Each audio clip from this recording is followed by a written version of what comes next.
Your kids could get free or low-cost health coverage from Medicaid or CHIP. Even if you've applied before, they may be eligible now. Kids up to age 19 are covered for checkups, vaccines, dentist visits, hospital care, and more. And if they already have Medicaid or CHIP, remember to renew every year. Visit insurekidsnow.gov or call 877-KIDS-NOW. Paid for by the U.S. Department of Health and Human Services. Attention all small biz owners. At the UPS Store, you can count on us to handle your packages with care. With our certified packing experts, your packages are properly packed and protected. And with our pack and ship guarantee, when we pack it and ship it, we guarantee it. Because your items arrive safe or you'll be reimbursed. Visit the upsstore.com/guarantee for full details. Most locations are independently owned. Product services, pricing, and hours of operation may vary. See Center for details. The UPS Store. Be unstoppable. Come into your local store today.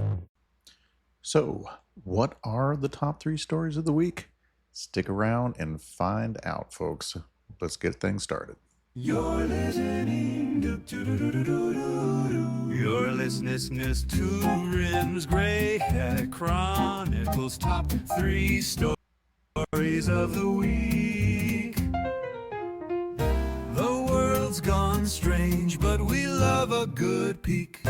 From shadows deep to the global stage, we bring the truth from age to age. With harmony bold and a skeptical tone, we dig up the news they don't want known. So stoke the fire and have a seat. This week's top 3 can't be beat. Pilgrims Grey Chronicles. All right, folks. It's Friday night again. Thank God that it is, because I cannot wait to not get up at 5 o'clock in the morning.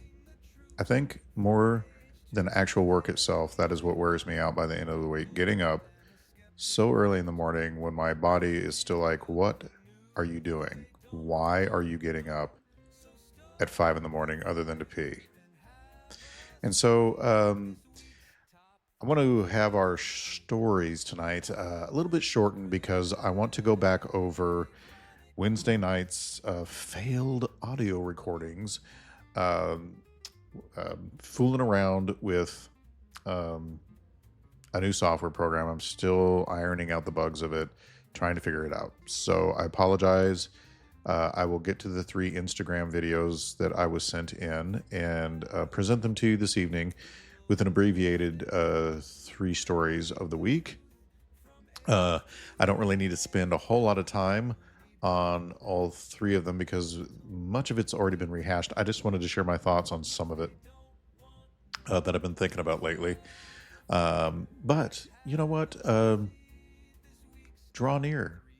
All of you fellow pilgrims, come into the inn, off the road, Pilgrims Grey Chronicles. Robert Clark, your host. The road tonight winds through shadows where truth and lies wrestle for our attention. 3 stories stand before us: the assassination of Charlie Kirk and the flood of deception that followed, whispers in the sky of chemtrails and men who would rewrite the heavens, and the rising cry of false flag as every fire is branded conspiracy. And these are not just headlines, they are markers in the war of seeds, signs in the fog. So tighten your cloak, hold your lantern high, and walk with me into tonight's top 3. So story 1, before we get started on this girl in the video up here, Charlie Kirk's assassination in this disinformation storm. Look, the sudden and violent death of Charlie Kirk, for some, it's a national tragedy. It really should be for everybody. No, anybody dying is not a good thing. And I know all of us, when we hear that, think, but did he die? And I don't know. We can only go by what we see necessarily, but we also understand that we're lied to constantly. So for many of us, this is immediately becoming a breeding ground for rumors, foreign manipulation, and every flavor of online conspiracy. Russia, China, Iran have all been accused of fanning the flames, but within minutes, whole communities declared ritual killing, deep state hit, staged event. And I've been among that, just looking at what I see, and I've made my own conjectures. I believe I stated that I think what probably happened is he bit the hand that fed him in a couple of areas that they didn't like. But the bottom line is that is just an educated guess. I don't really know. There are others who will say, no, he was an ardent supporter of Israel, and he was. However, I also know that he also spoke out against certain aspects of the nation of Israel, just like I do. And so when you do that, depending on what you're doing, how you say it, when you say it, and when you're that influential, it can get you into a lot of trouble. But the bottom line is, I can't say with any certainty. I'm just awaiting, like everybody else, what will come of this. I'm looking for the fruit. Is it going to be bad fruit? Probably. But I know everybody's hoping for good fruit. I have a feeling, just by looking at the initial things that are going on, it really looks to me like their plan is to utilize this to crack down on speech, because they sent Pam Bondi out to talk about hate speech not being free speech. And I put a reel out about it where I'm like, yeah, yes, it is. Just because Pam Bondi says hate speech is not free speech doesn't mean she's right. Constitutionally, hate speech is protected speech. Hate to say it, but it's true. And who gets to define hate anyway? As we've seen, people love to do things like this where they can, especially government, where they can define it any way they want to shut down whatever they want, whenever they want. It's not a good area to go. If somebody is using speech that is hateful to you, counter it with the Lord rebuke you, or correct them. Give good information. It's really better to have a battle of ideas. If they want to insult you personally, just stick to the topic and let those kind of bombs drop. Not, you don't have to return evil for evil, right? And I think one of the greatest evils is just shutting down speech altogether. And that seems like that's what they want to do, which is really sad.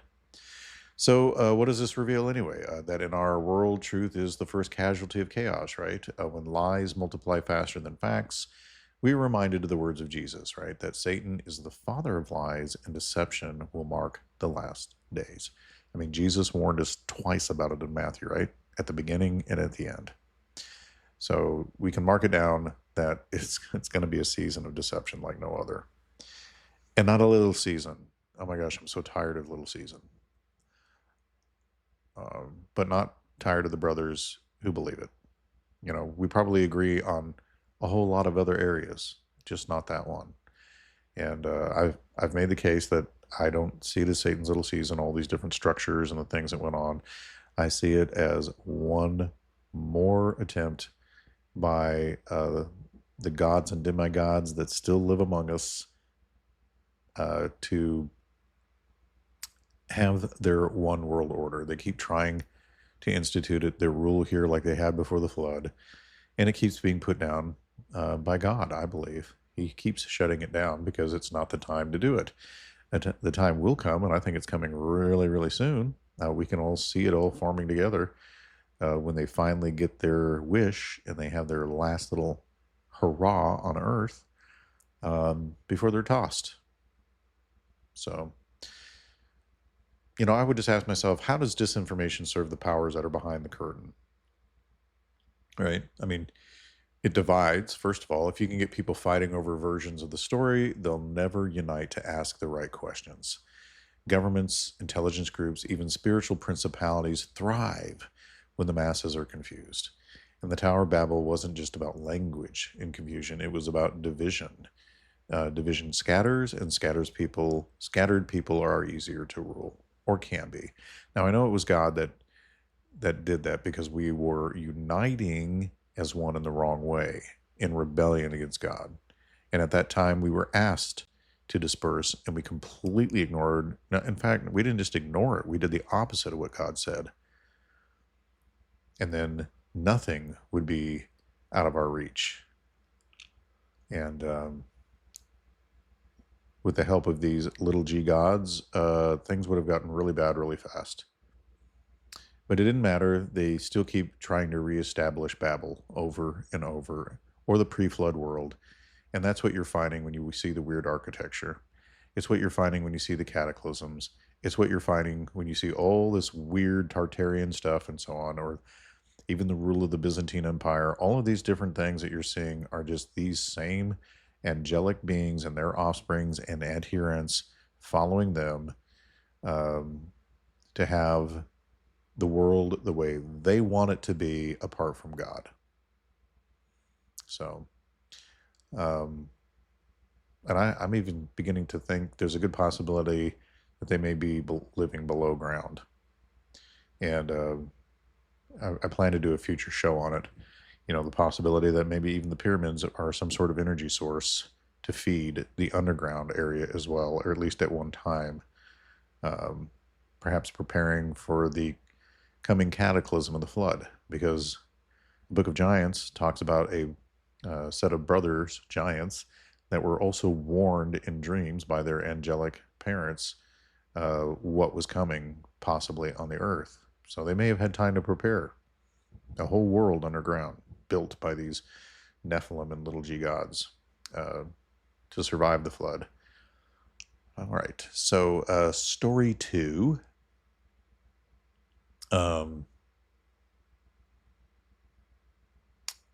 Let's see here. The reason I'm doing this story 2 is because my son sent me a message earlier today. We've had blue skies for a while, right? And I've noticed that the skies have been blue. And in fact, while I was thinking about it, I saw this video, some girl that follows the radar all over the United States. And she noticed that they'd stopped chemtrails all over the country for a few days. And of course, she related it to, I can't remember what her name is, but she related it to budgeting and money. And she's worried that they're saving money on the chemtrail stuff to divert it to something else, big time stuff, like possibly prepping for, war, or who knows, I mean, with our government, you just never know what they're up to. But anyway, long story short, my son sent me a message that said, boy, they're really seeding the clouds today. And I had noticed that all morning long in the sky, chemtrail after chemtrail after chemtrail, crisscrossing X's all over the place. And sure enough, we have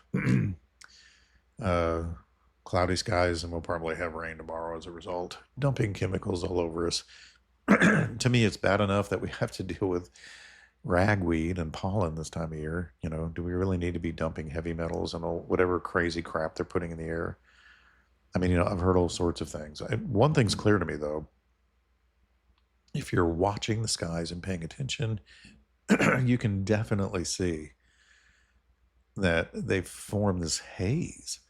They spread it out there, cloud the sky. They just keep laying trail after trail after trail, and eventually you have this thin, gross, smeary skied cloud field, up in the air, and it's, I don't know. You get to a point where you can tell the difference between fake clouds and the real ones. So, climate scientist David Keith, working on solar geoengineering, has found himself the target of threats and anger from those who believe planes are seeding the skies with poisons. And the mainstream frames it as policy debate. But for us, it's definitely proof of hidden hands tampering with creation, right?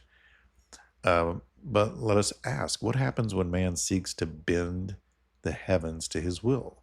The scriptures tell us The Mazzaroth, the stars in the skies, mark God's times and seasons. The Watchers once sought to corrupt creation itself. And I just wonder, is geoengineering a repeat of that same rebellion? It sure seems that way. It seems like one of the things that really upsets the creator is when people try to rearrange his creation in a way to suit themselves. Does that make sense? And it's probably because it's not healthy for everybody in the environment. You may think that what you're doing is good and you're changing things to what you think is an improvement, but don't you think a perfect God who knows his creation because he created it knows that it's not a good idea, and he's not just being a wet blanket and preventing you from doing things that will be incredible and improving man and improving the environment? I don't know, just a thought. I mean, why does man always seek to control the skies anyway? I personally think it's because the heavens are God's signature, right? The Mazzaroth, the stars, the appointed times, they remind us that he alone orders creation. But rebellious men, often influenced by the same spirits that defied God before the flood, want dominion over what... Lowe's knows how to get you ready for holiday hosting with up to 35% off select home decor. And get up to 35% off select major appliances. Plus, members get free delivery, haul away, basic installation, parts, and a 2-year Lowe's protection plan when you spend $2,500 or more on select LG major appliances. Valid through 10/1. Member offer excludes Massachusetts, Maryland, Wisconsin, New Jersey, and Florida. Installed by independent contractors. Exclusions apply. See Lowe's.com for more details. Trying to lose weight? It's time to try Hers. At forhers.com/4u, you can access affordable, doctor-trusted weight loss treatments tailored just for you. These include oral medication kits or compounded GLP-1 injections. Through Hers, pricing for oral medication kits start at just $69 a month for a 10-month plan when paid in full upfront. No hidden fees, no membership fees. You shouldn't have to go out of your way to feel like yourself. Hers brings expert care straight to you with 100% online access to personalized treatment plans that put your goals first. Reach your weight loss goals with help through Hers. Get started at forhers.com/4u to access affordable, doctor-trusted weight loss plans. That's forhers.com/4u, forhers.com/4u. Paid for by Hims and Hers Health. Weight loss by Hers is not available everywhere. Compounded products are not FDA approved or verified for safety, effectiveness, or quality. Prescription required. Restrictions at forhers.com apply. Was never theirs. Changing the weather, blotting out the sun, rewriting the calendar. It is the same ancient lust, really, to sit in the place of God and be like him. And maybe even recreate your world according to you and how you want it, rather than what he intended. That just doesn't sound like a good idea to me. But that's because I know God and I trust him. And then you have to ask yourself, how does this connect to the Watchers' old playbook, right? If it's them instructing us, because I think it is. Well, Enoch tells us the Watchers corrupted creation itself, right? Mingling what was holy with what was not. And they sought to alter what God declared very good. Geoengineering is not fallen angels with giant offspring, which is some of their initial tampering, but the pattern is still the same, right? They manipulate creation under the guise of progress, and in the process, warp the order God established. It's just what they do. And sometimes I think, just like Enoch says, they do it to provoke the Lord. And I often wonder, is this science or something darker? I think it's kind of both. Dark science, right? I mean, science may be the tool, but the spirit driving it is, the pre-flood folk. It's not progress when it erases the markers God set in the heavens, right? It's rebellion wearing a lab coat. Ecclesiastes tells us that there's nothing new under the sun, and what we call geoengineering may just be modern man echoing the ancient rebellion of the Watchers, right? And then story 3, false flags everywhere, right? And it just seems like suspicion has supplanted truth, right? Finally, the cry of false flag has become the default explanation for nearly everything: shootings, disasters, attacks. Entire communities now live under the assumption that nothing is what it seems and that every tragedy is staged.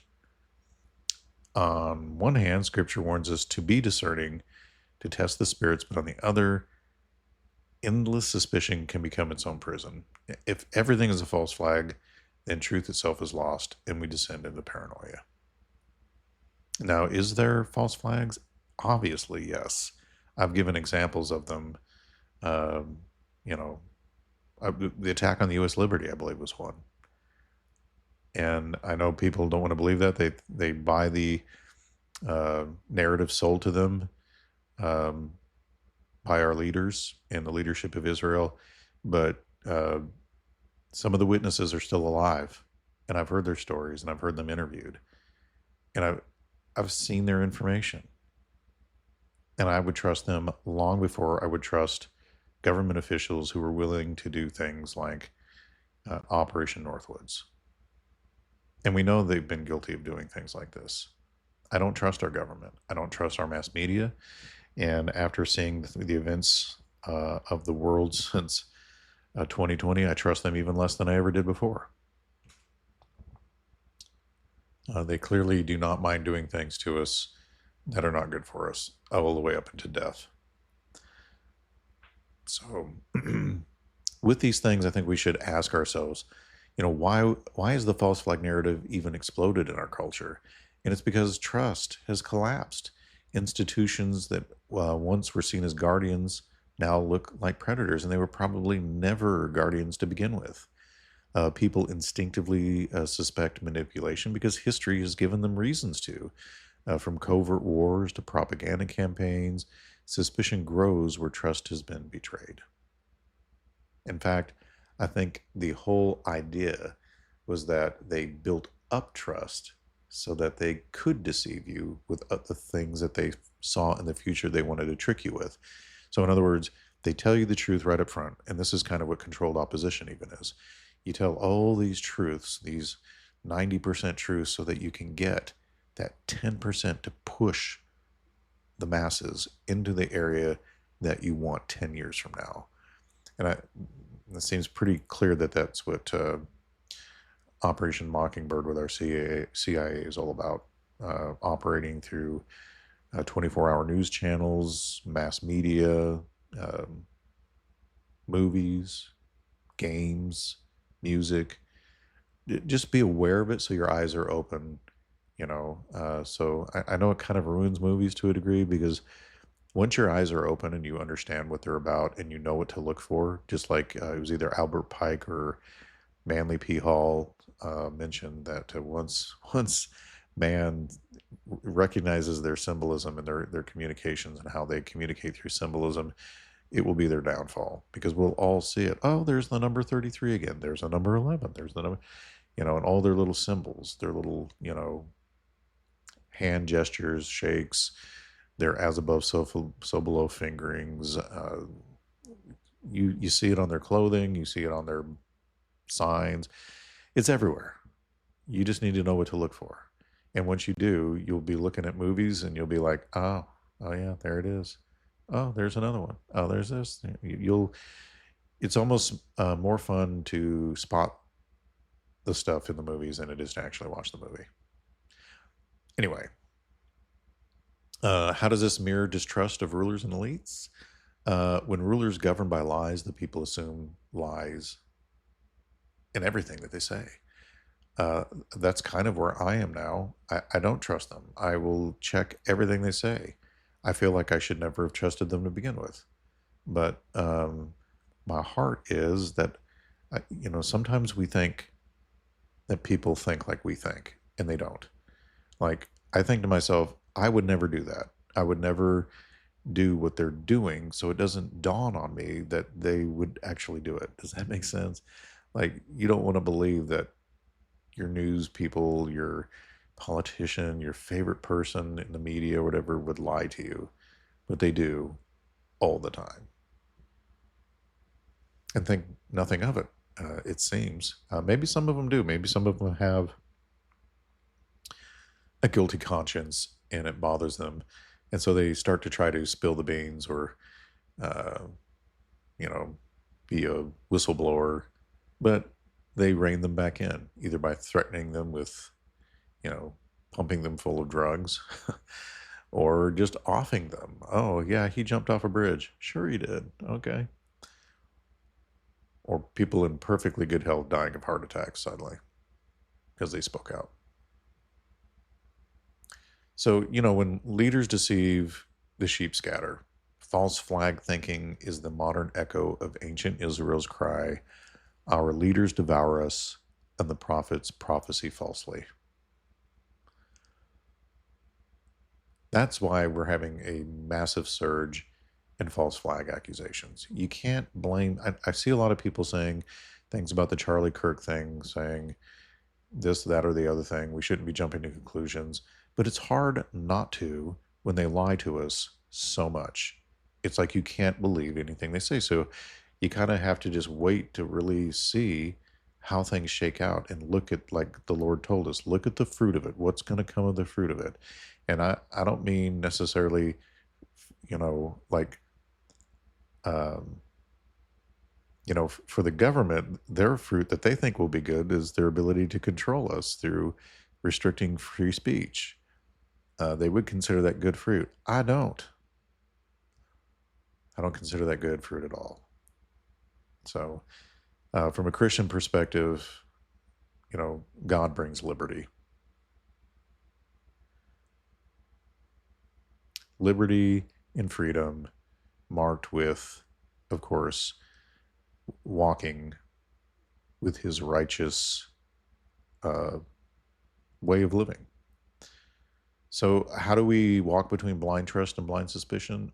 I don't know. It's a tough one, isn't it? I say by anchoring truth in God's word, not man's spin. That's the key.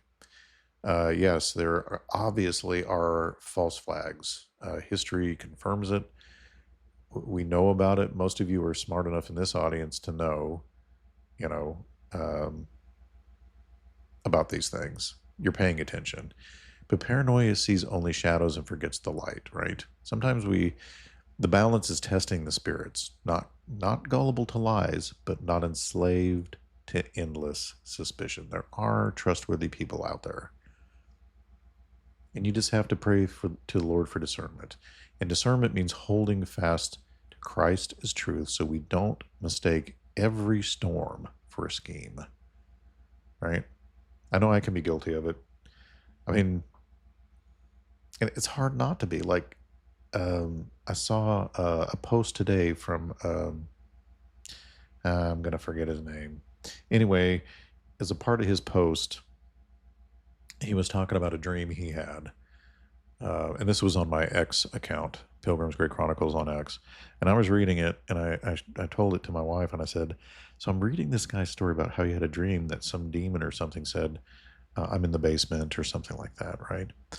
And I completely kind of ignored his whole story when I got to the bottom of it.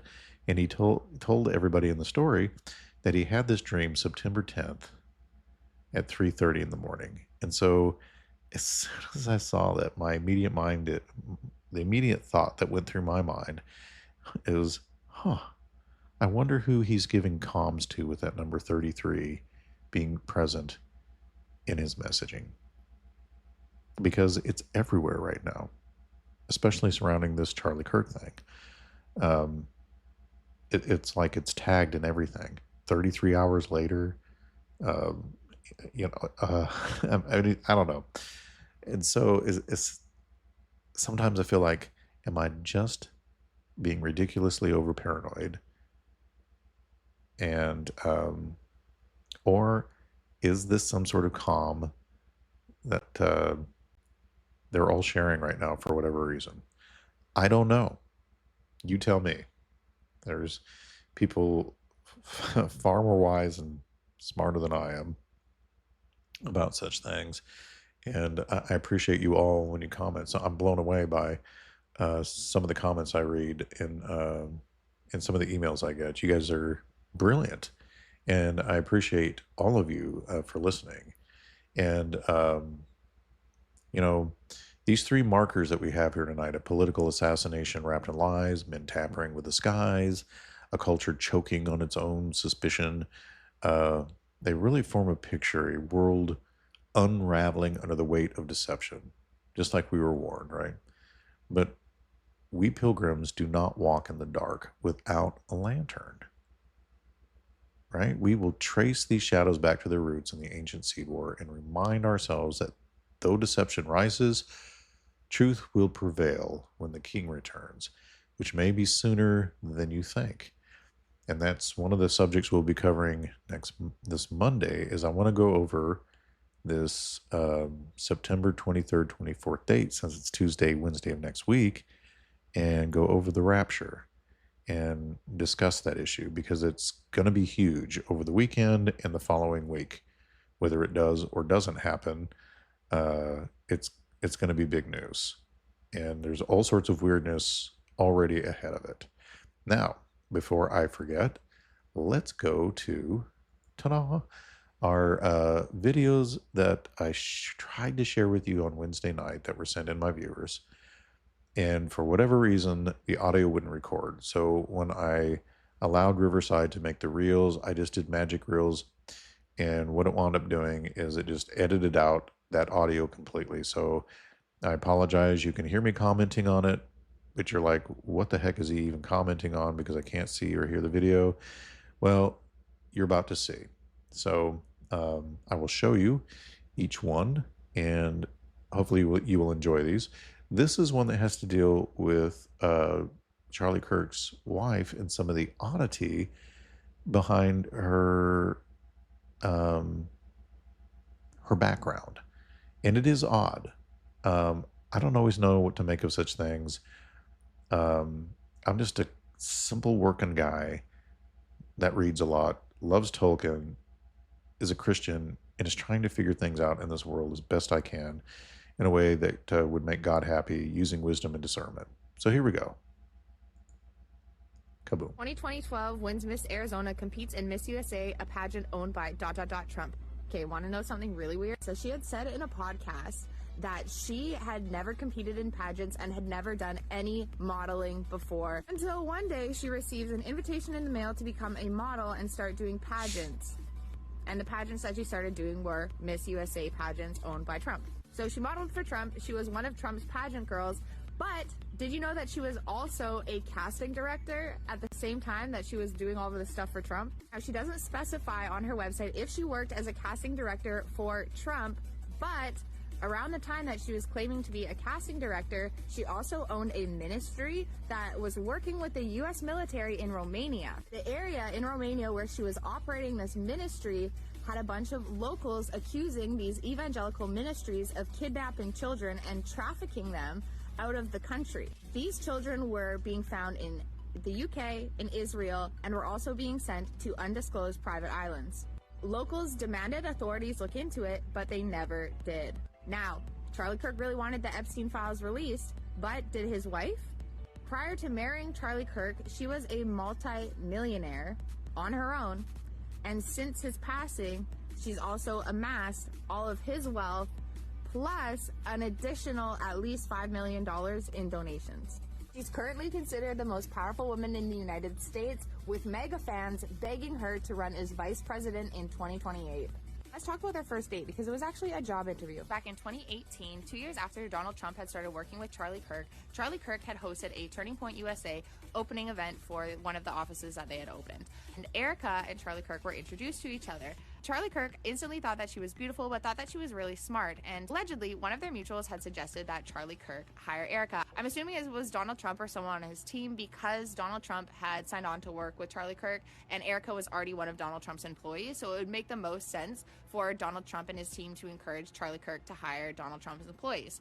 Anyways, Charlie Kirk DM'd Erica, invited her for a job interview. The job interview ended up turning into a date, and Erica allegedly had said, "You're not going to be my boss, you're going to be my boyfriend." It just seems suspicious. 2012. Yeah, well, it really does, doesn't it? I mean, again, I don't want everything to be, but man, there's just so much weirdness surrounding all of this, is there not? There really is. And the second one here, there's some really weird connections, and this is kind of an odd.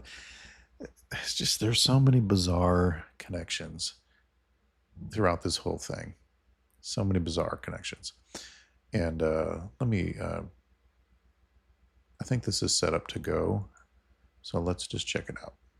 Connections keep getting weirder and weirder. So right at the end of this press conference where Kash Patel announces that they caught Charlie Kirk's killer, Tyler Robinson, Kash Patel ends it with Charlie Kirk, "I'll see you in Valhalla." Lastly, to my friend Charlie Kirk, rest now, brother. We have the watch, and I'll see you in Valhalla. Now, what's interesting is that one of the pictures that they put out of Tyler Robinson shows Tyler Robinson in his bedroom next to his computer. On the computer is a picture of an island. That island is called Goat Island, and it's located in New Zealand, that has a retreat called Valhalla. Isn't that weird? That's just weird. It is weird. That is undeniably weird. Categorically bizarre. All right. I mean, what are the odds, right, of him saying that and just, I don't know. Again, I feel like I'm being hypocritical because I've done a story about where we need to try not to just everything be a false flag, but at the same time, there's some high strangeness here, right? It's not, is it just me? It can't be because this guy notices. All right. And then number 3. Okay. So this one, remember I told you about the comms, and this guy that runs this page just cracks me up anyway. Pay particularly close attention to the fact that he's making fun of the fact that Kash Patel sniffs a lot. And so those of you who are listening will hear the sniff, but those of you who are watching the video on YouTube or Rumble, you'll see him like, he'll take the video and like suddenly zoom in on Kash Patel's nose. And I don't know, maybe I'm childish, but for some reason I just find it hilarious. Anyway, so let's give her a go, shall we? Oh no. Sorry, we're having trouble playing this video. I don't want to learn more. I want you to play the video. Let me try refreshing it.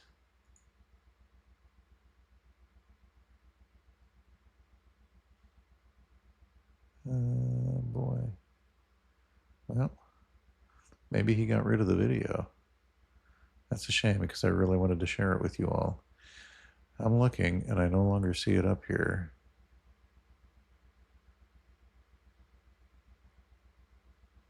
That is a real bummer, man.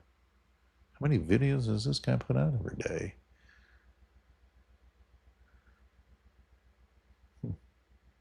Well, I am not seeing it any longer, but I do have another video I could share with you from this gentleman that is hilarious. At least to me it is. I know we don't all always share the same sense of humor. Come on, man. Where's that number 33?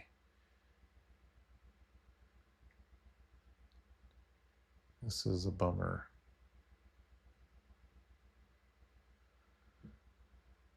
It should have been like right in here. Oh, there he is. Okay, let's try this again. I'm so sorry, folks. And go. And of course, I didn't have it unmuted. Let's try it again. All right. 3 hours. All of that is being triaged by the FBI because that's what we do. And the resources that the Attorney General has dedicated to this mission is allowing us to move at the speed we have. As you said, 33 hours. 33 hours, Sean, this individual was apprehended. And on the night... Let me ask you. Because 33 hours... And I did mention Luigi Mangione, and I did mention the Sarnoff brothers and the Boston bombing. And I did talk about the Centennial Park bomber, Eric Rudolph, and Ted Kaczynski. 33 hours, 2 hours after the video footage was enhanced and released, the suspect's father turned him in. And you got criticized for doing that. And I'm having a hard time understanding what people's expectations are. Sean, my expectation is deliver to the mission and the resources the men and women the FBI need and to produce. And that's what we did here. When you're talking about things like going out to a crime scene, that's how you investigate that matter properly. And when you're talking about why did it take 33 hours, all of that is being triaged by the FBI because that's what we do. And the resources that the Attorney General has dedicated to this mission is allowing us to move at the speed we have. As you said, 33 hours. 33 hours, Sean, this individual was apprehended. And on the night... Let me ask you. Okay. So you get the idea. The number 33, over. And we know that's associated with secret societies, Masons, and so on. It's how they communicate. I don't know what they're communicating. Only they probably fully know, but that is like a tag that there's a comm in there somehow to look for. And it's probably different every time. But it's just interesting that that number is floating all around this. And my goodness, Jake GTV, the whole sniffing thing, just, I guess I'm just silly. But I find that really ridiculously amusing. I guess I shouldn't. It's very juvenile, but it's hilarious.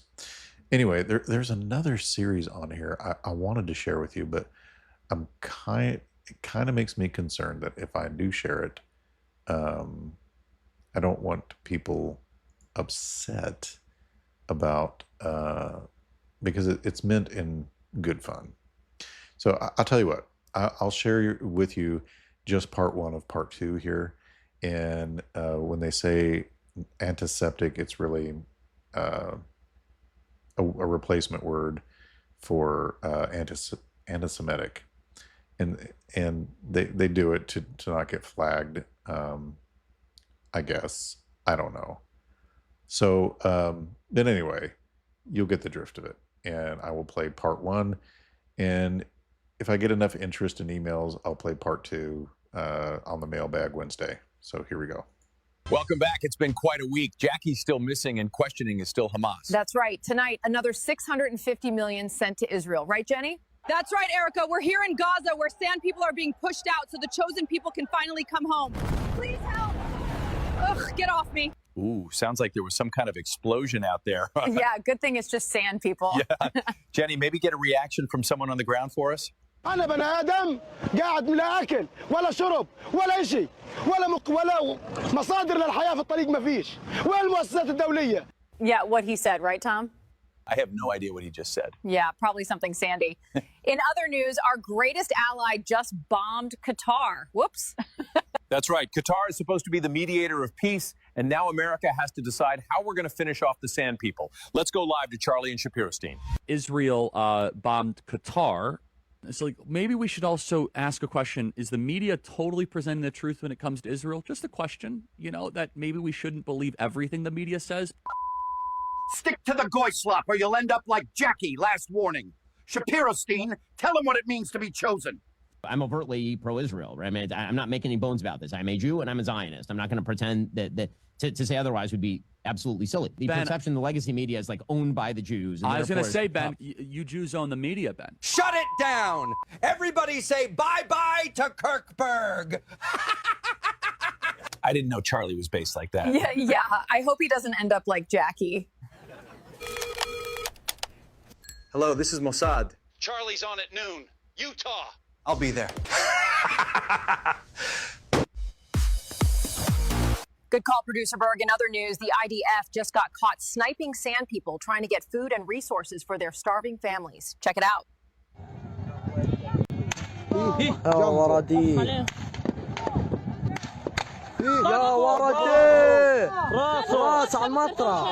Those people are literally Satan. Yeah, you're talking about the sand people, right? Right? Thanks, guys. It's a beautiful day here in Utah where Charlie is hosting a fair and open debate. Students are just arriving now. You first, Tyler.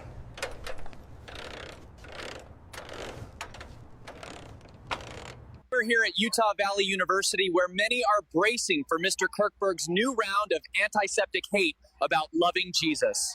Abortion is good. You don't even let me talk. Ugh. What is a woman? Bigot! What do you think of Charlie? Fascist! Racist! He should be not alive just for having an opinion. Truly, the marketplace of ideas. Wow. We need to thank God and turn to Jesus Christ. Welcome back. It's been quite a week. Jackie. There you go. So obviously meant to be satire. But they make great points. I know some of it can be offensive, but I suppose all good satire is to some degree. Anyway, I will play part 2 for you next week if you want to. Anyway, I find it amusing and interesting. Not in a bit. I mean, I get that there are people suffering. Don't take it as a thing that I'm trying to be indifferent to suffering. I get it. I've prayed for these people. I don't. These kinds of things take great discernment to really know what's going on. And I don't have all the information, but it is good to see things from all points of view, to hear all the different sides, and then use the wisdom that you're hopefully asking for from God to be able to make choices that are based on discernment from Him. Does that make sense? I hope that makes sense to you.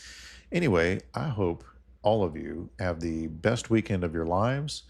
I'm going to be doing a lot of prepping for my Monday show, which will be dealing with the rapture in September 23rd and 24th.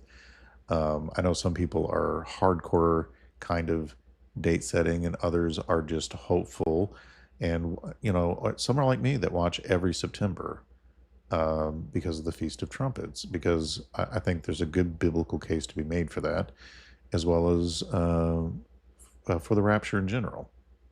So, and I will make that case Monday if you want to hear it. I will try to utilize the full counsel of Scripture on the subject and history. I will also explain why it's not just something that came about in the 1800s. There are early church fathers who, at the very least, believed in a rapture, some in a pre-tribulation rapture, others not. See, even the early church fathers couldn't agree on the subject, but I think it was made intentionally to not be clear with some level of fog of war, because we are in a war, right? Not everything in Scripture, like even Jesus, when he spoke in parables, did it on purpose for those who love him and have ears to hear. It'll be easier for them to understand. But for those who are perishing, or who don't care, or who have ulterior motive, or are part of the enemy side, they won't fully get it. And I think that's intentional. You don't want to telegraph all of your moves, right? Because if he had, then they would never have killed Jesus. We know this because Scripture literally says if they knew who he was, he would never have crucified him, because it's their downfall. It's their legal downfall. And they love to play their legal lawyer games, these rebellious sons of God. Well, and ultimately they've already lost as a result of blowing that one. So again, everybody have an awesome weekend, and I will see you Monday night.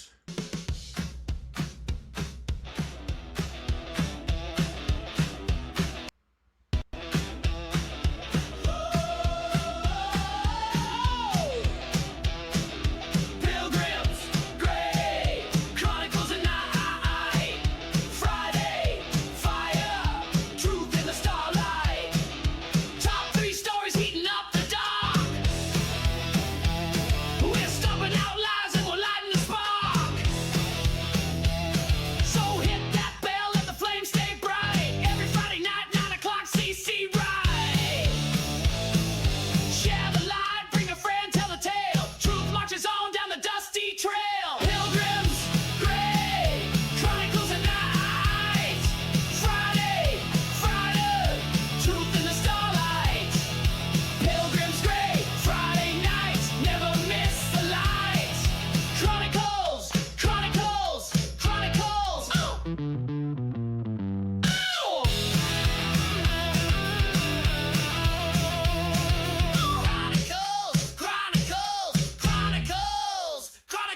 Chronicles!